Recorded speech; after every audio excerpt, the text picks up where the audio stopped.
And we are live on the United Public Radio Network, UPRN 107.7 FM New Orleans. How cool is that? And of course, we're live streamed wherever podcasts live, so we're not hard to find. This is Father Shawn's Paranormal Ministry. I'm your host, Father Shawn Whittington. I'm an ordained Catholic priest with the United States Old Catholic Church. I'm a team member with Society of St. Benedict. I'm a fully professed brother with the Old Catholic Benedictines of Immaculate Mary and co-founder of GhostBegone.biz. And yes, I'm that guy on Eli Roth Presents The Legion of Exorcists on Travel Channel. And if you missed the premiere, it's currently streaming everywhere. And I want to take a moment to thank everybody who continues to discover that show and reaching out to me with such wonderful support and compliments on the show and the job that we did. God bless you all for that. That means a lot to me. What else do I want to tell you guys? If there's anything you want to know about my wife and I and our ministry work, go to our website, www.ghost-b-gone.biz. If you go there to visit, there's a lot of cool things to see. Both my books are there. God Ghosts in the Paranormal Ministry and God Ghosts in the Paranormal Ministry 2. And you can get the books a little less expensive on Amazon, and they're also available in audio, which is awesome. But if you buy them off the website, they leave my office here. I autograph them, and they arrive to you in a beautiful house blessing kit, which may come in handy. And another great thing about buying them off of the website is part of the proceeds of every sale of every copy of my books goes to support stjude.org and the ASPCA. So how cool is that? Get to help some of the neediest children on the planet and the animals too. I can't think of two better causes. What else is there? My online course, Introduction to Spiritual Warfare, taught by yours truly. There's no other course out there like it, no other instructor out there like that, the instructor. And this is a course for all you true warriors for Christ that feel a calling and a longing to want to have more knowledge when it comes to drawing your line in the sand, making a stand, putting up a good fight. God forbid the fight of your life against true evil. If it ever comes calling, that's the course for you. You can enroll in it at the website. If you want more information about the course before making that type of commitment, reach out to me. Send me a message. Ask me about the course. We'll decide together if it's right for you. And there's also a place on the website where you can make an appointment to speak with me about your spiritual issues, not paranormal, but spiritual. Also, another very important thing, brothers and sisters, to consider is that my wife and I don't charge for our ministry work, helping people with their paranormal issues. So trust me, I know times are tough. But if you notice the donate button and you're able to do so, click on it and send my ministry in a small donation. I promise you it'll be appreciated from the bottom of our hearts. And trust me, we'll put it to good use. We have an awesome show today, an awesome guest. But you all already knew that. That's why you tuned in. She's in the green room. I'm going to bring her out shortly. But another awesome thing about my Friday show is I have an awesome co-host. She's also waiting in the green room, and I'm going to bring her on right now. I love her. I respect her. She's a friend. I've known her a long time. She's a lifelong paranormal experiencer. Had a very popular show just like this many years ago that ran for quite some time. She is my publisher and the owner of Stellium Books. Please welcome to the show the one and only Annette Munich. Hi, Shawn. Hi, everybody. I'm really What are you happy to doing? be. Thanks for a nice introduction. I'm just doing pretty good on a cool and rainy day. We had like a lot of rain recently. We got like 7 inches of rain. We had tornadoes. I'm in Oklahoma. It was really bad. Not a lot of damage around where we are. Some flooding, and now it's raining again. But like all summer, we had drought, and the creek was completely dried up. So I've just been saying, God forgot about us all summer, so now we're getting like 5 gallon buckets to try and make up for it. But it's been kind of crazy. And then my phone broke, and I got a new phone, but all is well. Good. Well, you look very pretty today. I'm glad you're holding up. I'll say a prayer for you not to get hit by a tornado. How's that? I would appreciate that. This is really a tornado place, although Absolutely. more by Oklahoma City than Tulsa, where I am, but like a lot. Well, since last week, and you showed that beautiful bracelet that you were making, I've had a bunch of people reach out and asking when they may be available and how they'll be able to get them and what are your plans with them. Any announcements you want to make about them or Stellium? I got them. I'm so bad at this camera thing. I got the Medjugorje bracelets, and I've made about 20 of them. And the stones are from Apparition Hill, made into beads. And then the wooden stones are cedar, and cedar means strength, beauty, and resilience. And then I have the Italian Millefiori glass. I just love this. Um, this is very little and dainty. I'm gonna get better at this. This is for Christmas time.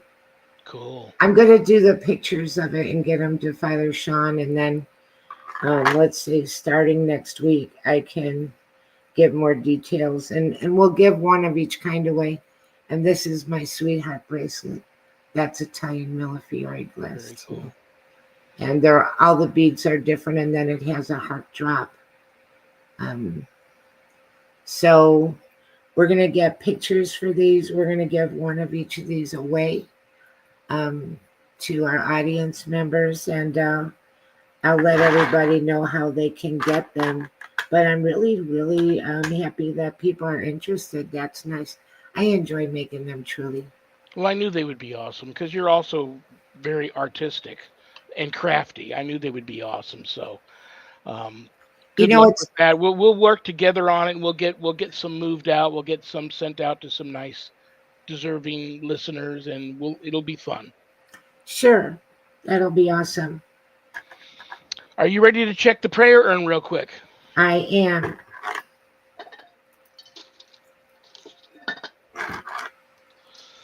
Who do we got in here today? Jody J from Iowa. Hi, Jody. Hi, Jody. I found you through my son. Excuse me. He and I are both fans of yours. I have fans. And the show on travel. Oh, cool. My son is strongly considering the priesthood. Well, God bless him. Any advice for him? And please pray for him. Any advice? Obviously, your son. I wish you would have. Listen, Jody, I want you to later on send me your son's name and tell him to reach out to me. I do have some advice I'd like to give him privately, but obviously he's being called to this.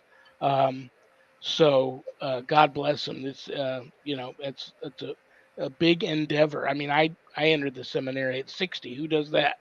But I was being called and driven and channeling or whatever else you want to call it that got me there. But I will say a prayer for him. And you know what? That's interesting. I've had a lot of people reach out to me. And Jody, if your son is interested in what may help him along the way, and he doesn't have to be ordained before entering a religious community like the Benedictines, he can reach out to me and we can talk about him entering the Old Catholic Benedictines of Immaculate Mary. And if it's not for him, he can always drop out. But that may help him on his journey getting into a very um, a private prayer group like that, religious community like that. Okay, what do we got here? Okay, this is a good one. This is a prayer for priestly or religious vocations. In the name of the Father, and of the Son, and of the Holy Spirit, I offer this prayer up for Jody's son on his way to the priesthood. O Lord, send workers for your harvest, so that the precepts of your only begotten Son may always be obeyed, and his sacrifice be everywhere renewed. Look with favor upon your family, and ever increase its numbers. Enable it to lead its sons and daughters to the holiness to which they are called, and to work for the salvation of others through Christ our Lord. Amen. Amen. Yes, Jody, please have your son reach out to me. I want to talk to him. I do have some advice for him. You ready for the mailbag? I'm ready for the mailbag. Once again, our guest, who you're going to be meeting for the first time, anything I pull out of this mailbag, maybe, oh, and there's two of them in here, maybe right in her wheelhouse. So I'll keep them out, and we may even ask her about them. This is from Ben W. in Missouri. Hi, Ben. I'm Catholic, but I am also mixed with indigenous blood. And I feel that there are that spiritual influence. I feel that spiritual influence too. Okay. I live on Indian land and feel there is at least one or more indigenous spirits here. Do I treat them different than I would a regular ghost? I feel they are in need to cross over. Um, this is just my humble opinion. Yeah, you got to treat them a little different. Um, Look at it as like this, ghosts are just people that don't have a body any longer. Indigenous spirits are indigenous Indians, indigenous people that don't have a body any longer. They're spirits. So when in Rome, so they probably do need to cross over. Maybe I don't know if you're on a reservation. You should have a holy man there who can help smudge and cleanse your little piece of land there and help them move on. But I would put an offering. I have Seneca Wyandotte Indian blood running through my veins. I would just go put an offering out in the yard, dig a hole, put some tobacco in there, some candy, some money, some holy water, blessed salt, some blessed metals, and I would say some very powerful indigenous and Catholic prayers and bless your area, fill the hole back in, and see if that might calm things down a little bit. But yeah, they need to cross over, and that is a great question for my guest. I will leave that out, and I pulled two out today, so let's go for it. Brian P. in Florida. Hi, Brian. Hi, Brian. Enjoyed your show. Well, God bless you. I hope there is a season two. Do you have a favorite paranormal reality TV show? And do you think they contribute anything positive to the paranormal community? That is a great question for my guest today. Um, Actually, Brian, I don't have a favorite show. I don't watch much of them. I'm surprised I ended up on one. Um, Season two, we're not sure. It hasn't been canceled, but it hasn't been green lit for a season two. But I don't mind any of them. I don't think any of them are unwatchable. I'm just not a big fan of them. Um, and I do think some of them, in their own way, contribute positive to the paranormal community. Some not so much, but it's personal preference. But that is a great question for my guest. Before we bring her out, do you have anything you want to say to Brian or Ben, Annette? I would say that one of the shows I really enjoyed was Haunted Collector with John Zaffis, Me too. and all of the objects, that had spirit attached to it. I thought that was fascinating. And on the Native American, I think what you said was spot on. And I do want to bring up that you have a chapter in book 2 where you actually dealt with a case and you have prayers in there that, you used for Native American situations. And so that's something interesting as well, how you handled that. I forgot about that. I remembered about that. Brownie Yeah, points. that was a great case. I've done many cases on. We do have here in Las Vegas, on the outskirts of town. There are reservations, Mawapa, and there's one out by Snow Mountain. Um, so yeah, the Paiutes, a lot of Paiutes out here. So anyway, I'm ready to bring my guest on. Are you? I'm very ready. And we're saying hello to Camilla and to Michelle in the chat room. Very, very cool. Camilla, she just joined my course, and I know she's going to do great, and I can't wait to work with her more on it. So that's going to be very cool. And she's in Denmark. Yay! Yay. I We're all talked to her over. a little bit. She's super nice. Yeah, we're all over, I guess. So that's cool. I'm going to tell you guys what I know of my guest, other than the fact that I love her too. I think she's super cool, and I've been on her show. And I'm going to give her a chance to introduce herself to each and every one of you and tell you a lot about herself. But she hosts a show called California Haunts Radio. She is the founder and lead investigator for California Haunts Paranormal Investigation Team. And like I said, she's very, very cool. Please give a big, warm Paranormal Ministry family welcome to the one and only Charlotte Kosa. How's it going, everybody? What are you Hi, doing? Charlotte. Welcome. Hi. It's nice to meet you, Annette. We followed each other for years on Facebook. It's so nice to meet you and really interested in hearing everything that you have to talk about today with the California hauntings. And Well, you know what? I'm going to hit you. I'm going to put your feet to the fire right away, Charlotte. Let's talk. Let's see if we can't help Brian in Florida and Ben in Missouri. Brian has he wants to know about paranormal shows, if you have a favorite one and if you think they contribute anything positive to the paranormal community, and then we'll go on to Ben. Coming from my background as a journalist, even though I grew up in a haunted house, spent my whole life, in a house that was really active. But coming from my background as a journalist, I'm trained to be neutral, with stuff. So when I tend to watch the paranormal shows, it's always the one involving police officers or emergency personnel. Because I think that, and nothing to take away from anybody else out there, because I used to watch the other stuff too. But I just think that they're trained observers. And so I think that, I take that to be a lot more credible. That's just my background. So I tend to watch, the haunted hospitals. I'll watch, Paranormal 911, and things like that. I have watched those too, and they're super scary. Mm-hmm. They are like really intense.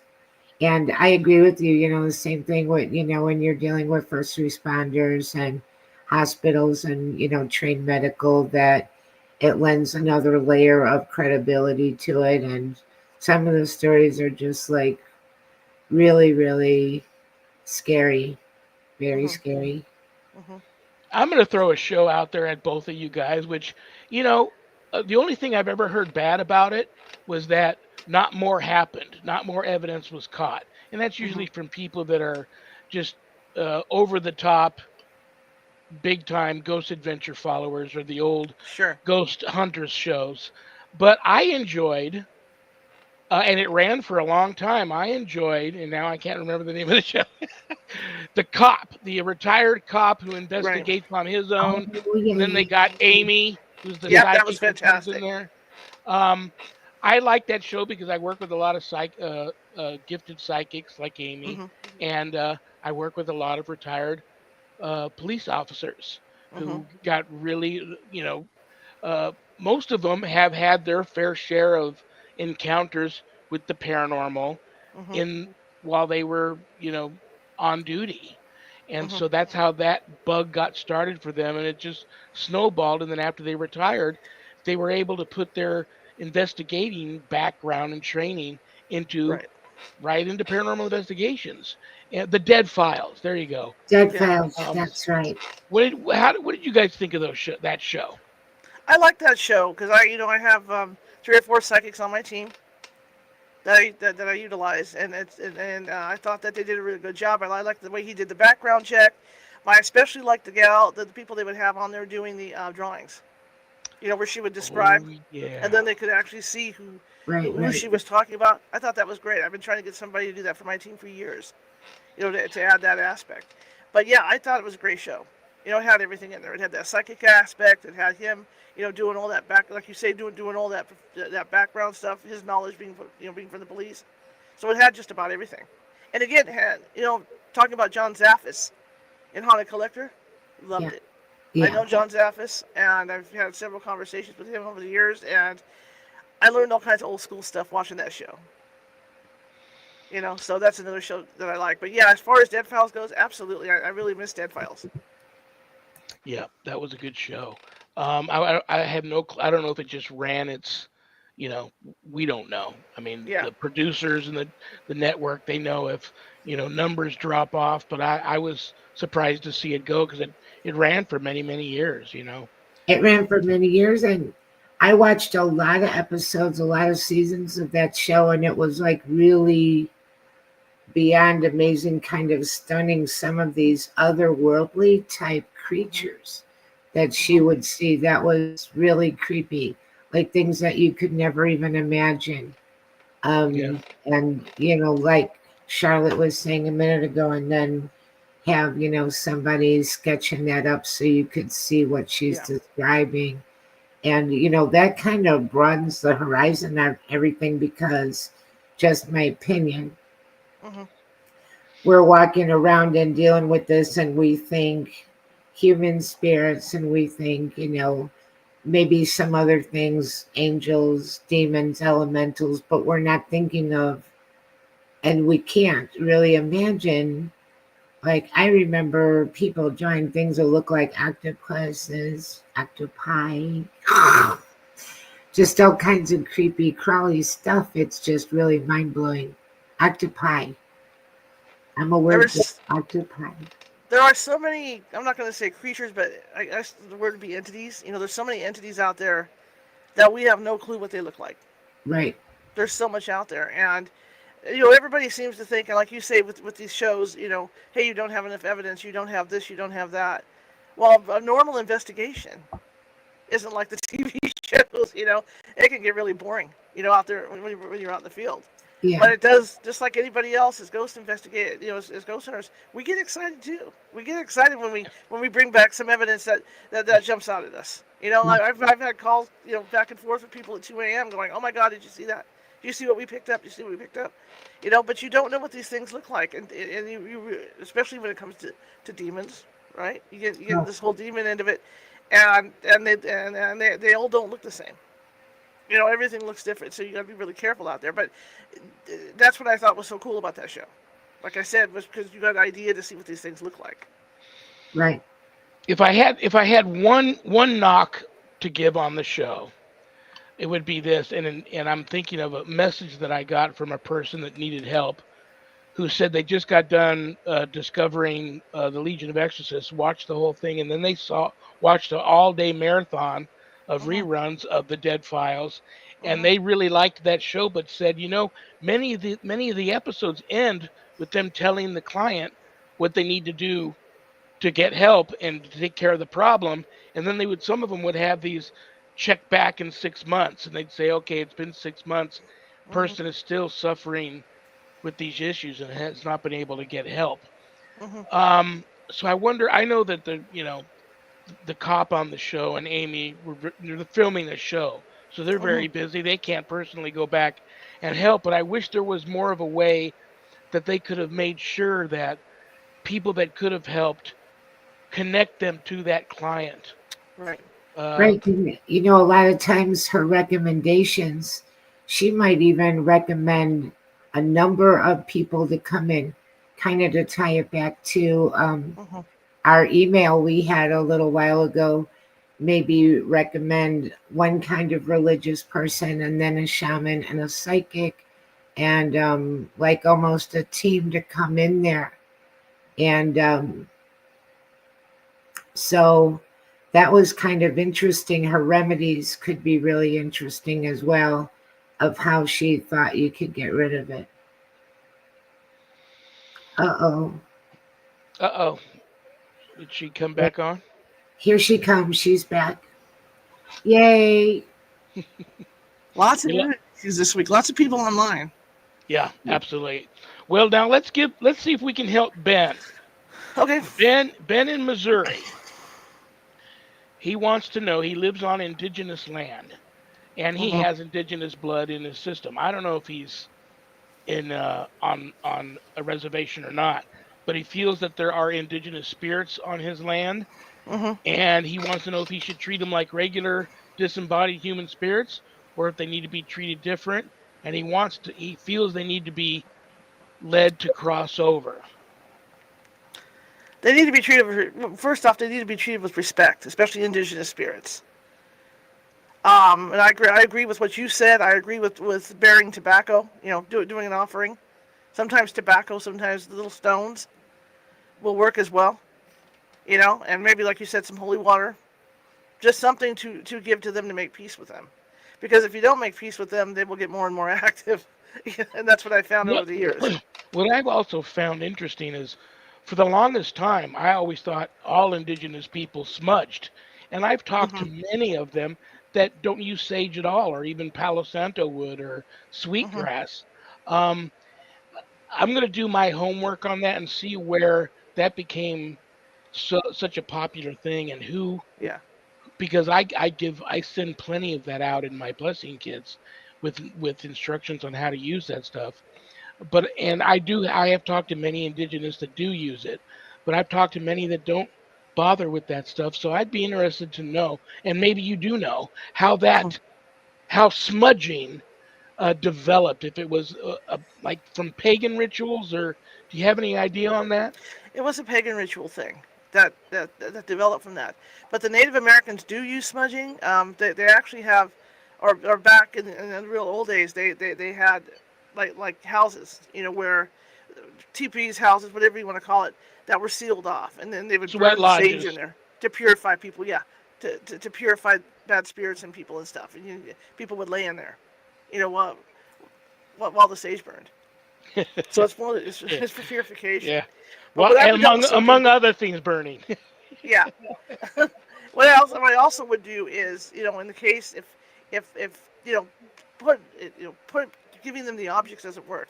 The other thing I would suggest was that if there's a reservation nearby, to contact the reservation, and there's usually a medicine man available from that particular tribe, because you want to stay with that particular tribe. You don't want to go with somebody from a medicine man from a different tribe, because it's not going to work. So that particular tribe that is supposed to be there, and then they'll usually come over for free Oh, that is very cool. That and would do a be very, clearing. Yeah, very cool. yeah. Well, Charlotte Kosa, I was on your show. I had a great time. I can't wait to be invited back. Why don't you? Everybody knows you and loves you anyway, but why don't you introduce yourself to this family of people that Sure. have tuned in? Tell them a little bit about your team, how that came to be, and if maybe your team has that one signature case that you guys made your bones on, and then talk about your show also. Okay, great.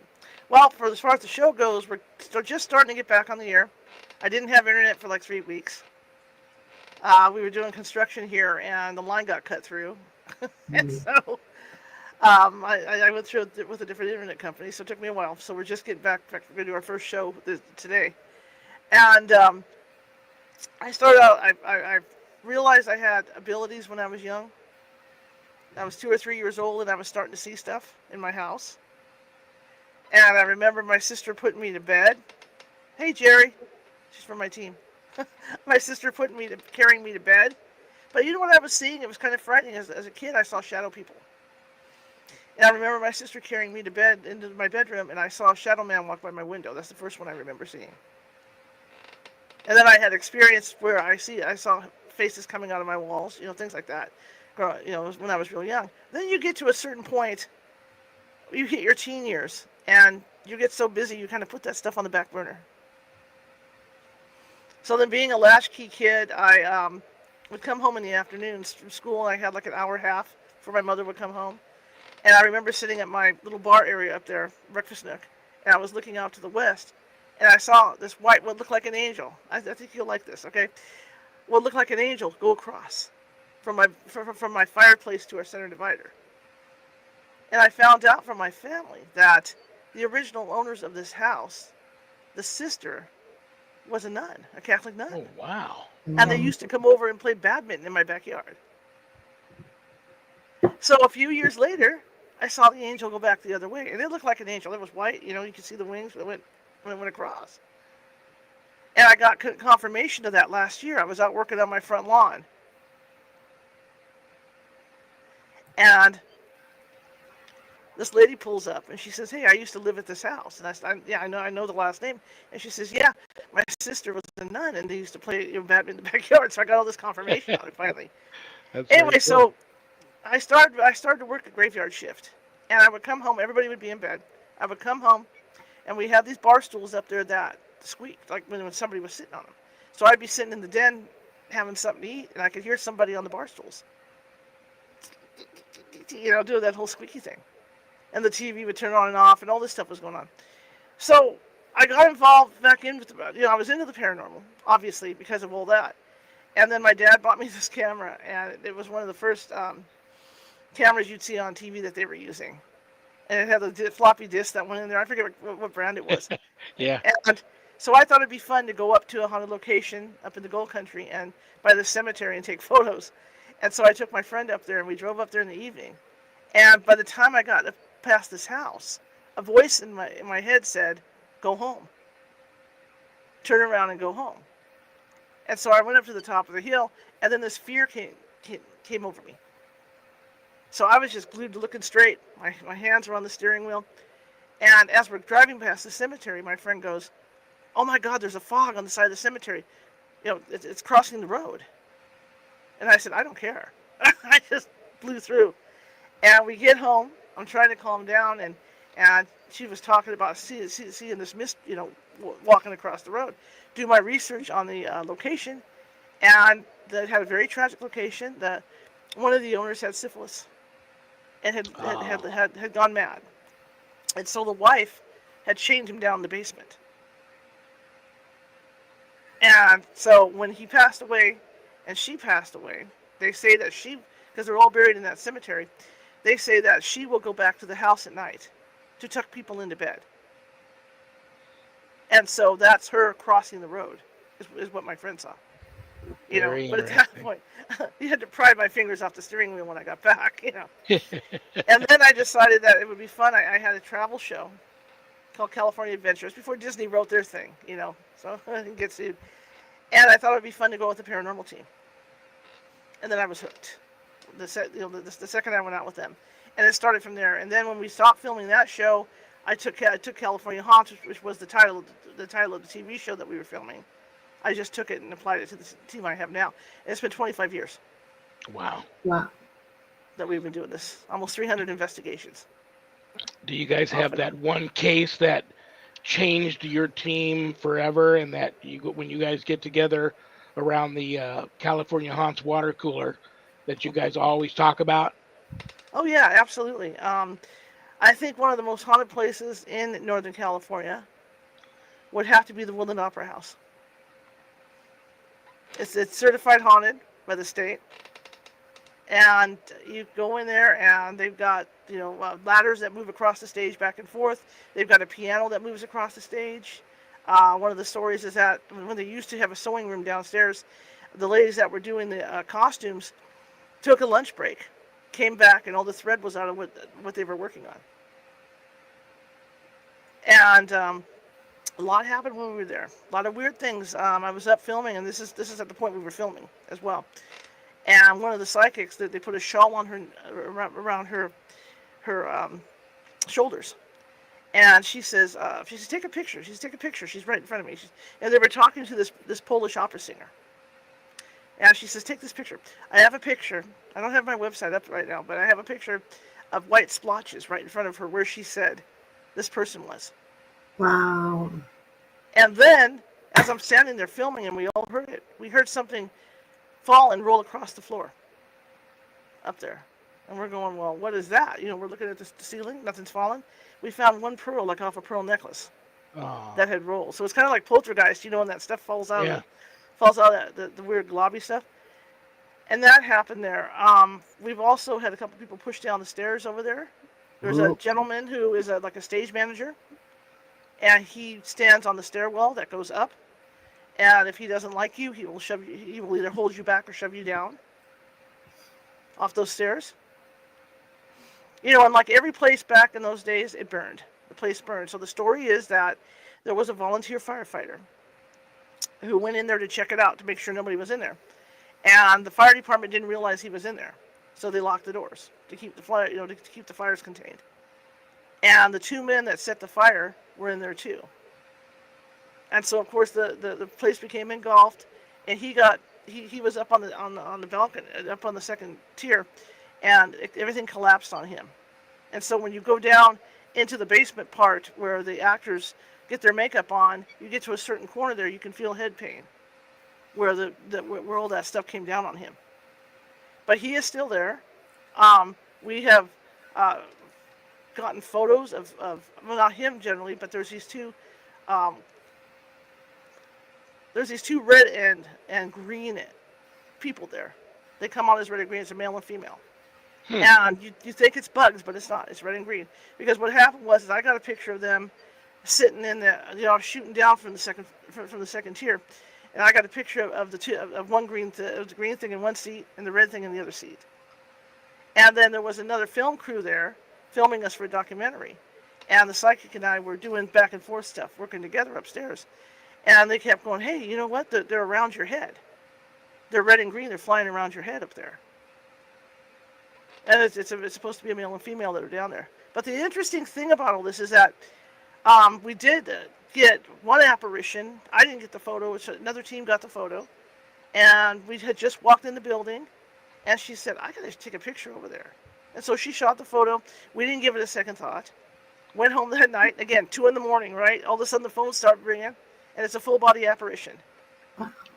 And you can see the shoes it has on, everything, and it's coming down the center aisle. We went back, tried to reproduce it, couldn't reproduce it.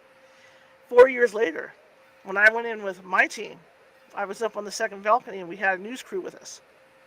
And we were setting up, and I put the headquarters up there, for the investigation.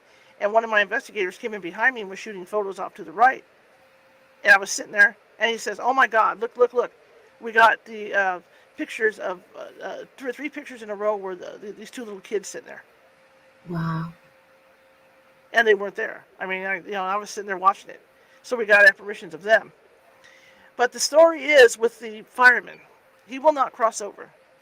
Because what he's doing is he's so irritated with the 2 guys that set the fires. They don't want to cross over because they're afraid to. So he stays there with them and chases them around for eternity to harass them. But that has to be, the lights, just like when we were there, we were able to set off the fire alarm because the batteries ran out while we were there with them. Again, that's that stairwell. I was down at the bottom of the stairwell. Psychic was coming down the stairwell, and I put the video camera up to film her. This deep voice comes out of her, and she says, "No photographs, please." And it didn't even occur to me until after I took the camera down. I thought, what's she talking about? No photographs. Then it dawned on me, and I thought, that's right. They don't know it's a video camera. They think it's a camera. Other psychic standing next to me goes, "That's not her. It's him." So, I mean, there's been a lot of things. I got photos on the side that I was snapping along the walls. It looks like flames on the walls in the photos. That has to be one of the most active places that we have ever gone to. I became a believer with that one. I mean, there's just so much. Go ahead. Is that in Sacramento, and is it still operational? It's still operational. They have tours in there. It's not in Sacramento. It's in a town called Woodland. It's about 15 miles away. But all the Main Street in that town is haunted anyway. That whole Main Street area has activity. But this burned down, and then they rebuilt it and turned it into a historical landmark. And, it's also, like I said, it's certified. Who owns that place? Do you know? It is owned. I don't think anybody owns it. I think the state of California runs it. Oh, because it's considered a historical site. Yeah. Yeah, it's a historical site. So it has a curator. I've heard a lot of rumors about Sacramento having a lot of haunted locations. Oh yeah, there's a lot of haunted locations in Sacramento. We did a lot of stuff down in old Sacramento, down, along the waterfront down there, where we've done several investigations. In fact, we were out there with Channel 10 one day, and they actually picked up apparition down in the bottom of this one restaurant. They caught it, and it looked like a woman holding a baby down underneath. I mean, that's very rare. The full body. I always find full body apparitions really interesting, because usually I've seen just the head or just the legs. Like you and Annette have a lot in common. She just saw an apparition the other day driving down the street. And Annette, did you ever find anything out about that area? No, but I didn't really look into it. I just said a prayer for him and kept going. But I'll tell her what happened. It was that night before Halloween, and we were coming around a curve, and you didn't see it until you were going around the curve, but there was a man there. But he was semi-transparent, but only from like the hips up. He had no legs. Just no legs were there, Mm-hmm. and he was looking at us. And I was a little stunned at first to see him, but I didn't really get like a bad feeling off of him. And Mm-hmm. so I said to my daughter, if I just saw something, do you want me to tell you or not? And she said, I saw it too. Because, sometimes you don't know if other people saw it or they didn't or whatever. Mm-hmm. And, but she saw him too.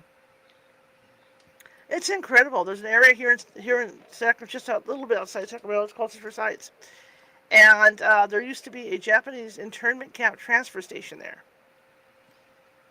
Oh, And this one particular area, people will see, and these Asian people walking up the street and Wow. going house to house like they're searching for something, or they'll be in bed at night and they'll come out of their closet.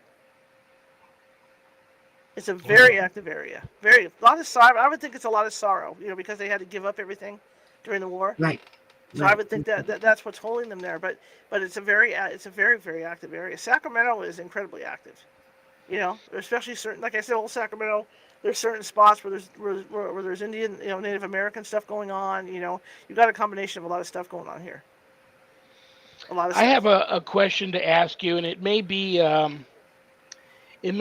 sensitive topic, and if you're Mm-hmm. not comfortable talking about it, all you have to do is tell me that. And That's fine. enough said. I read somewhere where you were also the home hospice caregiver of your parents. Yes, I Are took they care of still both of them. alive? No, they passed. He passed in 2011, and she passed in 2019, just before COVID. Thank Oh, God. I'm so sorry. That's okay. It's all right. I have a lot in common with you there, and I promise this is gonna lead right into a paranormal question. I Sure, sure, promise you. sure. No problem. I was the last year of my father's life and last 2 years of my mother's life. Me and my younger brother shared home hospice caregiving duties over them. Um, that's probably the toughest. I'll call it a job. The toughest Mm-hmm. job Yes. a sibling or can do.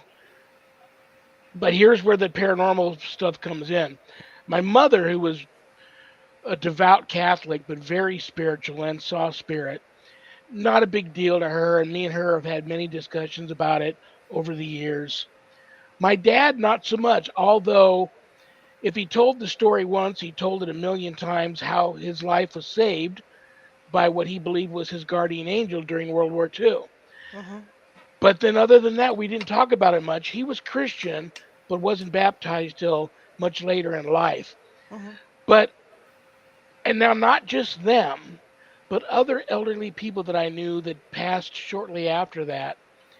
Now, all of a sudden, they claim, and when my father told me he was seeing people that he knew from his past that have come to him in spirit, that was a big deal because he never talked about it. So I Mm-hmm. believed him.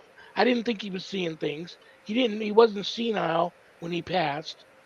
So I find a lot of elderly people nearing death seem to start having a lot of paranormal issues.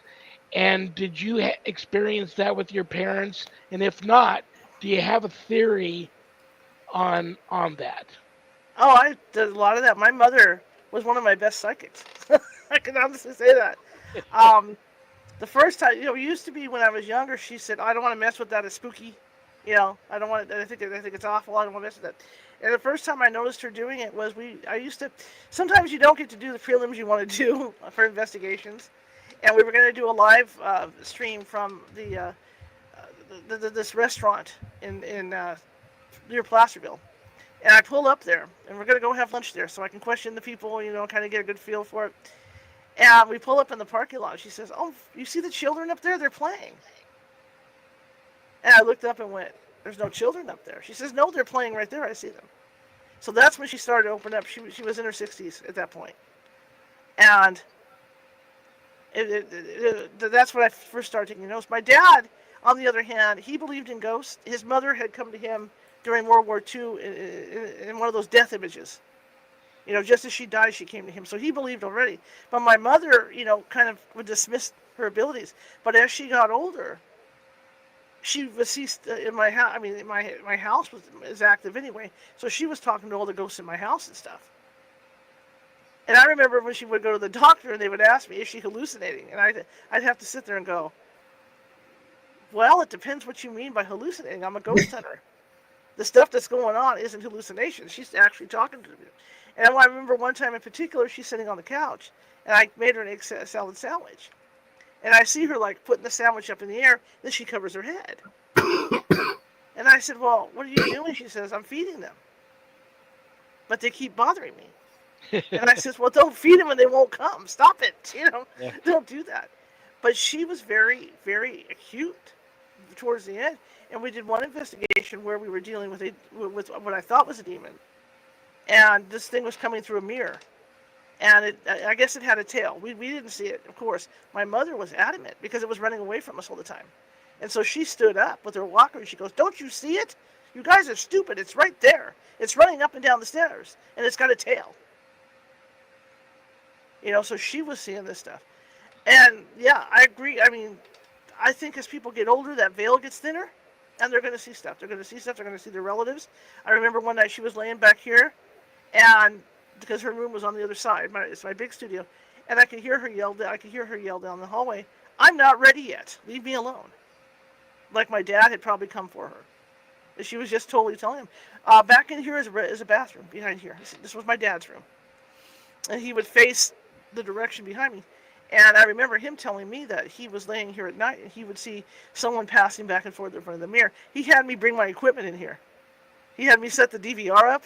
He sat here with an EMF meter, with a recorder, with a camera. He was ready, and they didn't come that night. But he was disappointed. But I did a full recording and everything for him so he could investigate. So yeah, I think as people get closer to death, that veil thins to the point where they start seeing stuff. And I've heard that from hospice nurses. I have friends that are hospice nurses, and they say the same thing. Well, it was actually therapeutic, very therapeutic for my dad, because he remembered when right before his angel saved him, he was on a ship that got sunk, and then he was floating around out at sea, hanging onto a piece of wood for like 24 hours before he was saved. But right before he jumped off the ship was sinking. His assistant, they forgot something very important up in the radio shack, and he actually sent his assistant up there. And as soon as his assistant got in where the radio shack was, a kamikaze pilot came down and crashed into the ship and took that whole area out.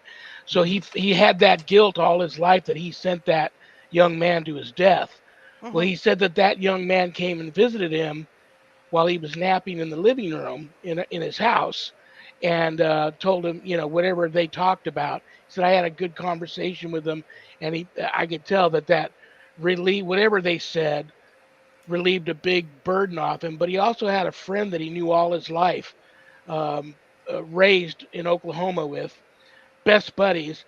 His buddy went to the Marines. My dad went in the Navy, but they crossed paths in the Philippines, and his friend had gotten half blown up by a grenade and was bedridden in this hospital, and he was dying. But the Japanese were invading the Philippines at the time, so all military personnel were ordered to leave the island, but you couldn't get aboard a ship unless you could walk. Well, his friend couldn't walk, so they had to say goodbye to each other in that hospital room. And then my dad actually visually saw that hospital get blown up from the ship as they were leaving the harbor.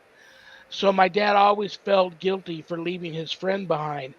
And his friend also came to him near the end there. But both those circumstances were seemed like it lifted such a burden off him. So I think it's meant to be, I think, for the old people nearing death to experience some of this spiritual stuff to kind of get them ready for the next journey. Yeah, I agree. And I remember one time at the hospital, I don't know what, it was something that I was arguing with the nurses about something. And my mom looked at me and she said, your daddy's right there and he's really mad. And I'm looking over my shoulder going, okay, and all that. But when she passed away, I knew, and this is something that I did, knowing what I know, as an investigator, that she had told me, don't let me go to the, go to the funeral home dirty. I don't want to be dirty. So when she passed away, I bathed her, but I wanted to see if I could actually know when she was around, after the fact. So I bathed her in a certain scented soap. And sure enough, that afternoon, when my friends roll over, to comfort me and all that, I could smell her moving around the room. Wow. She was in there with me. And to this day, when she comes back, I can tell it's her because I can smell her. It's really a cool feeling. I mean, I've been watching TV where she's reached up and grabbed my hand, and I can tell she used to dig her fingernails into my palm. So she'll grab my hand a certain way. My sister had an encounter with her. She had been in her garage, and she had fallen kind of backwards, and she said she felt what she thought was my mother grab her from behind to keep her off the floor, to lift her up again. So, yeah. So I was able to track my mother. She even went to the funeral her own funeral with us. She was in the car with us. We could tell, That's and very cool. she went to her wake. We get out of the car and we're like, is she still in the car? Yeah, she's still in the car. So, yeah, she went through the whole thing with us, So it was very cool. It was very cool. And my dad, like I said, my dad had seen stuff in this house as well. There was one time I was talking to him and he was sitting at that bar, and my mother had these roses that were made out of felt and stuff felt, and both of us saw the rose literally lift out of the little flower pot thing, and it went like in this kind of position and then fell to the ground. And so my dad went, see, I've been seeing stuff too at night, So, yeah. So I mean, my dad was seeing stuff, my mom was seeing stuff towards the end. So it does happen, and I think like it is. I think it's comforting for them because they see their family and they know that it's not a scary thing when they go. That's why we're always so afraid to go. And I always think that once you see your family, it doesn't matter. Once you see your deceased family members, you're good to go. You're good to go. I had like an experience like that. Well, I took care of my mom in her later years, and she had dementia. But this other lady I helped take care of, she was starting to talk to her husband, and her husband was deceased, and she would, tell me that he was sitting right here or right there, and so that started happening, and then we were kind of praying that her people would come and help her cross over because she was just suffering really bad and she wasn't going to get better. And then there was like quite a bit of like activity going on in the house simultaneously in different rooms, but it didn't feel scary. So that was a really interesting thing. And then kind of like a weird note about this was at her funeral. I've never seen this happen before. At her funeral, somebody said I didn't get to make it to the wake to see her, so they opened the casket right there outside. And I was just like, I don't know. And I told my daughter, I'm like, don't look. It just seemed very weird to do that. Yeah. But I mean, not that it's awful, but kind of, I don't know, shocking or something about it. I was just like mortified, I guess. But it is common to hear people talk about people near the end of life seeing their loved ones. I would think that's comforting. I would think it is. Yes, I think it's comforting. The other thing you mentioned, activity. Well, you got to remember poltergeist activity. Some of that is related to brain. So I mean, you got to remember my mother had dementia as well, and their brains are so active and stuff, and they're going to cause poltergeist activity as well. I had a lot of that going on, objects flying around and all this other stuff going on. In the couple of minutes we have left before I got to kick you out of here, Charlotte, is there anything you want everybody that's watching and listening, tuning in, that you want them to know about you, your team, your show, websites, books, anything you want people to know? Go for it. Okay, we are going to be starting. It won't be this week. We're going to do a show tonight, but the week after next, we're going to have our shows starting again. Sunday through Friday And it's going to be a new time. We're going to be at 5:30 p.m. Pacific because I'm doing something on TikTok at night. From 7 p.m. on. I would mention it on here, but I don't know how you would take it. Okay, Father? I have no idea how you would take it with what I'm doing. And so I'm not going to say what it is. People Okay. can come check out the California Haunts thing on TikTok. That's all Okay. I'll say about it. Um, it's something I didn't expect that I would be doing, but it's working. So I don't know, man. You got to do what you got to do. I'm just trying to be honest with you about it because I don't think the Catholic Church would be too happy about it if I mention it. But again, we'll be starting. The shows will be from 5:30 p.m. to 6:30 p.m. Pacific. Tonight I will be on with Medium Nancy Matz at 5:30 p.m. Pacific. It'll be over our YouTube channel at youtube.com/at California Haunts Radio. If you guys want to watch it, we're going to be talking about anxiety and we're going to be catching up on paranormal stuff because, like I said, we haven't been on in a while. And so I'm relaunching all that. To check out our TikTok site, California Haunts.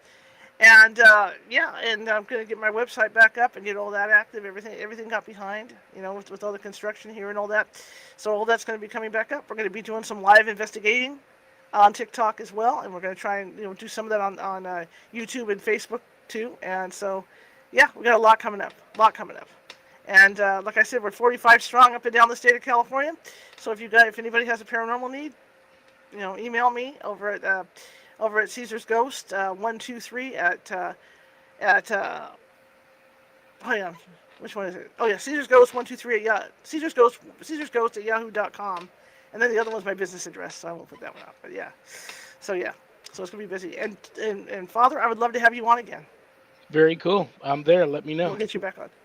You have a wonderful, wonderful remainder to your Friday and a great weekend. I love you. I respect you. I'll pray for you. And I'll have you back for sure. I'll be in touch. Okay, I'll be in touch with you. Thank you, sir. Charlotte, great meeting you. I really enjoyed it. I hope you come back on again soon. Absolutely. Thank you so much for having me on. See you later. She was very, very cool, huh? Very cool. How fast did that fly by? Flew by fast. It really did. But, she's also like a great storyteller too.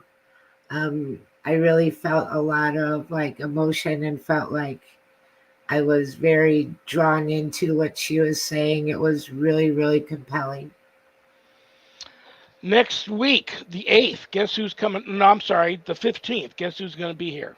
Who's going to be here? She was on before. She's back by popular demand. You guys hit it off. Trish Moe will be here. Oh, sweet. I love her. Oh, and this is my heart for my friend Roberta. I do that every week because she's listening. Yeah, Trish had her show, the Missing Piece with Trish Moe for a long time. Her fans want that show to come back. Very talented artist and psychic medium. That's going to be a great show. Listen, I love you. I respect you. God bless you too. Thank you for being here and having my back. You have a great weekend, and I'll talk to you soon, okay? Thank you so much. Good night, everybody. Have a great weekend. Good night. Annette Munich, Stellium Books. All right, guys. What do I want to tell you guys? I want to thank United Public Radio Network, UPRN 107.7 FM, New Orleans, for picking up my show. God bless them. God bless Michelle DeRoche for making that happen. And God bless each and every one of you for tuning in, because I don't have a show without you guys. And I mean that from my heart. Having said that, stay tuned for the Spirit Switchboard with Carrie Lynn Shellhorn. That's a great show. And sponsors, if you want your brand given a live shout out on air on my show, reach out to uprntalkradio.com. Make it happen. Remember, brothers and sisters, we may have done what the devil said we did, but we are not who the devil says we are. Good night, Danny. Good night, Jack. Good night, Dog. Good night, Harold. Rest in peace. Good night, Ernie. Good night, Bill. Good night, Dan. I love you all. God bless you all in the name of the Father, and the Son, and the Holy Spirit. Peace.